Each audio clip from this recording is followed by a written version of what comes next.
एक लड़का जिसके पास सिटी में रहने के लिए घर नहीं होता, ये अमीर लड़कियों के साथ अफेयर करता है और उनके ही घर में रहता है। अब आगे क्या होगा ये हम आज की हमारी मूवी स्प्रेड 2009 की एक रोमांटिक हॉलीवुड मूवी में देखेंगे।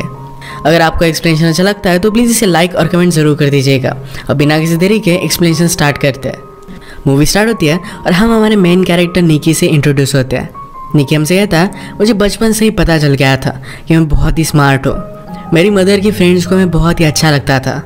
जब वो बड़ा हुआ तो एक फ्रेंड के साथ उसका अफेयर भी हो गया था। उसने हमेशा से इमेजिन किया था कि वो बड़ी सिटी में रहेगा, उसकी बहुत सारी गर्लफ्रेंड होगी, और वो हमसे कहता है कि ये सच भी हुआ है। इस बात में थोड़ा सा ट्विस्ट था।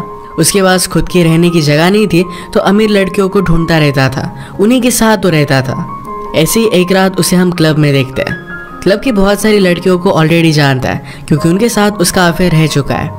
उसने एक लड़की को नोटिस किया जिसके पास सारी एक्सपेंसिव चीज़ें थी। हमारी और एक मेन कैरेक्टर है, इसका नाम है समंथा।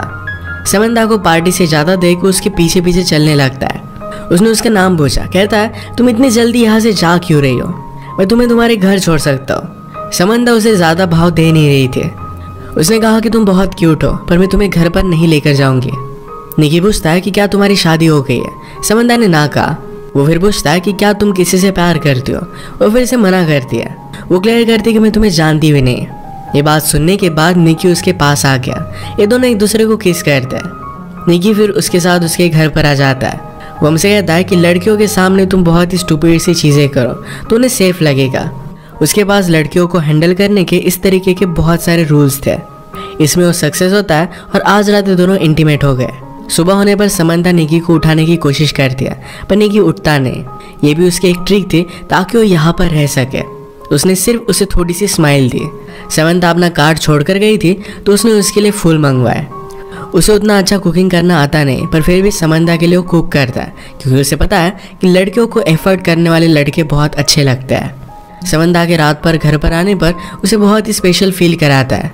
उसे पूछती है, क्या तुम कुछ काम भी करते हो। निकी कहता है कि मैं सब नॉर्मल सी चीज़ें करता हूँ, उठता हूँ, खाता हूँ, पीता हूँ, यही सब एंजॉय करना उसकी लाइफ है। उसे ज़्यादा कुछ बोलने नहीं देता और ये दोनों फिर से इंटीमेट हो जाते हैं। एक दूसरे के साथ एंजॉय करना यही इनकी लाइफस्टाइल बन चुकी थी। समंथा निकी की लाइफस्टाइल मेंटेन करती है। ये दोनों एक दूसरे के साथ बहुत एंजॉय कर रहे थे। थोड़े दिनों में निकी बोर होने लग गया। समंथा कब घर से बाहर जाए इसका वेट करता था। एक दिन वो कहती है, मुझे मीटिंग के लिए न्यूयॉर्क में जाना पड़ेगा, क्या तुम मेरे साथ चलोगे। निकी ने कहा कि मैं तुम्हारे साथ नहीं आ सकता क्योंकि उसे पार्टी करनी थी। उसे ड्रॉप करता है और तुरंत पार्टी की प्लानिंग उसने स्टार्ट कर दी। निकी का एक बहुत ही अच्छा फ्रेंड है जिसका नाम है हैरी। जब निकी के पास रहने के लिए कोई भी जगह नहीं होती तो हैरी के पास ही आ जाता है। निकी हैरी को भी समझा रहा था कि किस तरीके से लड़कियों को हैंडल करना चाहिए। यह पार्टी में निकी की एक्स गर्लफ्रेंड आ जाती है। वहाँ पर तमाशा खड़ा करने लग गए।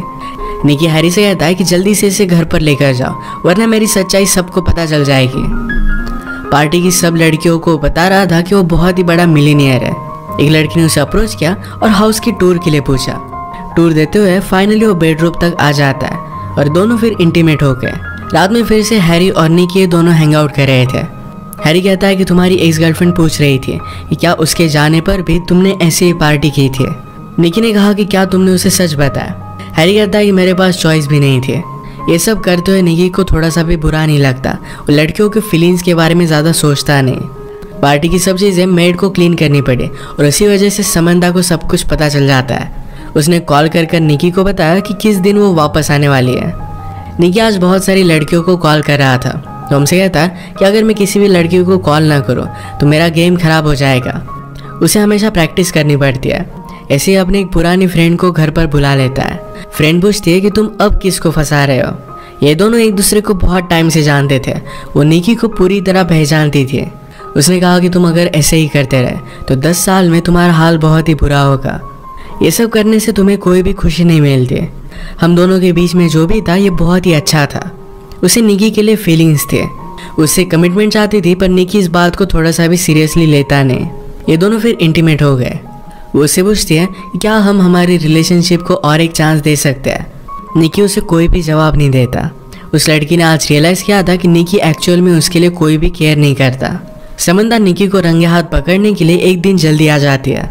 निकी किसी और लड़की के साथ था और उसे इसके लिए वो सॉरी कहता है। उस पर बहुत गुस्सा हो गई थी। निकी कहता है कि मैंने तुम पर चीट नहीं किया है हम दोनों के बीच में जो भी है हमने इसे कोई भी लेबल नहीं दिया है। इन्हें पता था कि एक दूसरे से प्यार नहीं करते।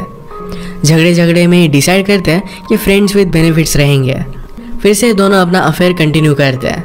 एक दिन एक कैफ़े में निकी को एक लड़की पसंद आई जिसका नाम था हैदर। उससे वो बात करने की कोशिश करता है पर हैदर उसके हाथ में नहीं आती। उसने उसे अलग अलग डेट्स के लिए पूछा पर हर बार उसे मना कर देती है। निकी ने जाते जाते अपना नंबर बिल पर लिखा। कुछ भी पे ना किए हुए वैसे वो चला जाता है। कैफ़े में एक डिलीवरी मैन था जो निकी का पता जानता था। तो अगली सीन में हैदर डायरेक्टली उसका पता निकाल कर घर पर आ जाती है। उसने कहा कि तुम अपने आप को समझते क्या हो, मेरे पैसे वापस करो। गुस्से में पैसे लेकर वो चली जाती है। नेक्स्ट सीन में समंथा ने निकी के पास आने की कोशिश की पर उसे ज़्यादा रिस्पॉन्स नहीं देता। अगले दिन निकी अपने फ्रेंड को हैदर के कैफ़े में लेकर आया ताकि उसे हेल्प कर सके। निकी ऐसा दिखाने की कोशिश कर रहा था कि वो बहुत इंपॉर्टेंट है। उसे बहुत सारे मीटिंग से कॉल आते हैं। उसका फेक कॉल भी बजने लग जाता है। बाहर रॉन्ग पार्किंग में उसे पार्किंग टिकट मिल रहा था। उसके पास ज़्यादा पैसे नहीं थे तो लेडी ऑफिसर से वो फ्लर्ट करने लगता है। हैदर ये देखकर बहुत हंसी। समंथा नोटिस कर दी कि निकी का उस पर ज़्यादा ध्यान नहीं है। अगले दिन निकी अपने फ्रेंड हैरी के साथ था। हैरी का रूम स्मेल करता है तो इस बात का निकी ने मजाक उड़ाया। इस बात पर वो गुस्सा होकर निकी को बाहर निकाल देता है। एक दिन हैदर ही निकी को कॉल कर दिया। आज रात उसके साथ डेट पर जाना चाहती थी। वो डेट पर ज़रा लेट आई। जब ये दोनों बात कर रहे थे तो अचानक से उसे किसी का कॉल आ जाता है। कॉल पर उसने अदर पर्सन को मंकी कहा। इस कॉल के तुरंत बाद वो यहाँ से जाने लग गए। निकी उस पर गुस्सा हो गया पर वो डायरेक्टली चली जाती है। एक दिन समंथा निकी से पूछती है कि क्या तुम्हारा किसी के साथ अफेयर चल रहा है। वो इसके लिए उसे मना करता है। समंथा ने कहा कि मुझे हॉस्पिटल छोड़ दो। वो हॉस्पिटल क्यों जा रही थी ये उसे नहीं बताती है। आज़ाद हैदर ने फिर से निकी को कॉल किया। उसे पूछती है कि क्या तुम अकेले हो।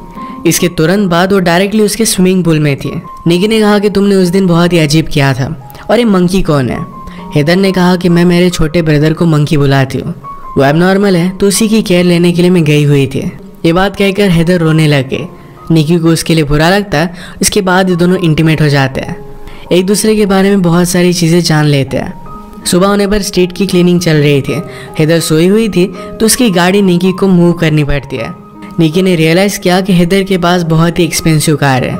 जो भी कल रात उसने निकी से कहा था ये सब कुछ झूठ था। जिस तरीके से निकी लड़कियों को फंसाता है उसी तरीके से हैदर रिच आदमियों को फंसाती है। ये सब कुछ निकी समझ गया और उसे घर से निकाल देता है। 2 दिनों के बाद समंथा हॉस्पिटल से वापस आई। उसने अपने प्राइवेट पार्ट की सर्जरी की थी। उसे रेस्ट की ज़रूरत थी तो रात में निकी क्लब पे चला गया। रात भर वो किसी और लड़की के साथ था तो इस वजह से समंथा बहुत ही ज़्यादा गुस्सा हो जाती है। निकी भी उससे बहुत ही परेशान हो गया था। वो कहता है अब हम दोनों एक साथ नहीं रह सकते। समंथा का गुस्सा शांत होने के बाद निकी ने कहा तुम्हें भी और कोई मिल जाएगा। उसे पूछती कि अब तुम कहाँ जाओगे। निकी को कुछ भी पता नहीं था। उसे तुरंत एक लड़की का कॉल आ जाता है तो समंथा इस पर गुस्सा हो गई। निकी का फ़ोन लेकर वो पानी में डाल देती है। अब वो किसी के पास भी नहीं जा सकता। उसे स्ट्रीट पर ही रहना पड़ता है। रात में वो फिर से अपनी ओल्ड फ्रेंड के पास आता है। अब वो उससे कहने लग गया था कि तुम मुझे बहुत ही अच्छी लगती हो। इस बात पर वो थोड़ा सा भी बिलीव नहीं करती। उसने कहा कि तुम अगर एक्चुअली मेरे बारे में केयर करते तो मेरी लाइफ में चल क्या रहा है इसके बारे में पूछते हैं। वैसे भी वो किसी और के साथ अब रिलेशनशिप में थी तो निकी के साथ नहीं रह सकती। निकी फिर अपने फ्रेंड हैरी से मिलने के लिए क्लब में आया। हैरी अपने और एक दूसरे फ्रेंड के साथ था। क्लब में काम करने वाली लड़कियों के साथ वो फ्रेंड बहुत ही बदतमीजी से पेश आता है। इस बात से निकी का उससे झगड़ा हो गया और वो बाहर आ गया। हैरी ने कहा कि तुम ये कर क्या रहे हो। निकी ने कहा कि इस तरीके से बिहेवियर अच्छा नहीं होता। हैरी कहता है कि तुम भी एक्चुअल में लड़कियों की फीलिंग्स के बारे में कुछ भी नहीं जानते। मैं मेरी सिस्टर को तुम्हारे पास आने भी ना दूँ। निकी उसकी सिस्टर को लेकर एक गंदी बात करता है। इस वजह से हैरी और निकी में भी फाइट हो गए। अब वो उसके साथ भी नहीं रह सकता।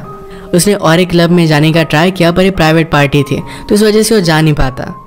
रात में वो अपनी मदर को कॉल करता है। इस सिटी में आने के बाद वो अपने घर पर गया ही नहीं था। मदर पूछती है कि क्या वहाँ पर तुम कुछ काम कर रहे हो। निकी इसका जवाब नहीं देता तो उस वजह से मदर भी उस पर गुस्सा थी। एक दिन वो एक होटल पर जाकर वहाँ की एक रिच लेडी के साथ फ्लर्ट करता है। ये सब करते हुए हैदर ने उसे देख लिया। उसे पास आई तो निकी ने जो भी उसके साथ किया था इसके लिए उसे सॉरी कहता है। हैदर कहती कि मुझे तुम्हारी सिचुएशन के बारे में पता है, हम दोनों एक जैसे ही है। निकी के पास खाना खाने के भी पैसे नहीं थे तो फिर हैदर उसे अपने घर पर लेकर गई। उसके प्रीवियस बॉयफ्रेंड के साथ उसका भी ब्रेकअप हो गया था। आज वो कुछ कॉल्स लगाती है तो रात में उसकी डेट फिक्स थी। डेट से वापस आने के बाद उसने निकी के साथ टाइम स्पेंड किया। हेदर को अपने एक फ्रेंड का कॉल आता है कि एक बहुत ही रिच मिलियनेयर है और उसका अभी भी ब्रेकअप हुआ है, तुम जाकर वहाँ पर ट्राई कर सकते हो। हेदर फिर निकी को भी उस पार्टी में लेकर जाती है। उस मिलियनेयर को पटाने के लिए निकी हेदर को हेल्प करता है, उसे हंसने के लिए कहता है, उसके साथ डांस करने के लिए कहता है। मिलियनेयर की नज़र हेदर पर पड़ी और फिर ये दोनों बात करने लग गए थे। पार्टी के बाद निकी कहता है कि तुम उससे जितने भी पैसे लोगे उसका मुझे कुछ कट चाहिए। हेदर उसे साफ साफ मना कर देती है।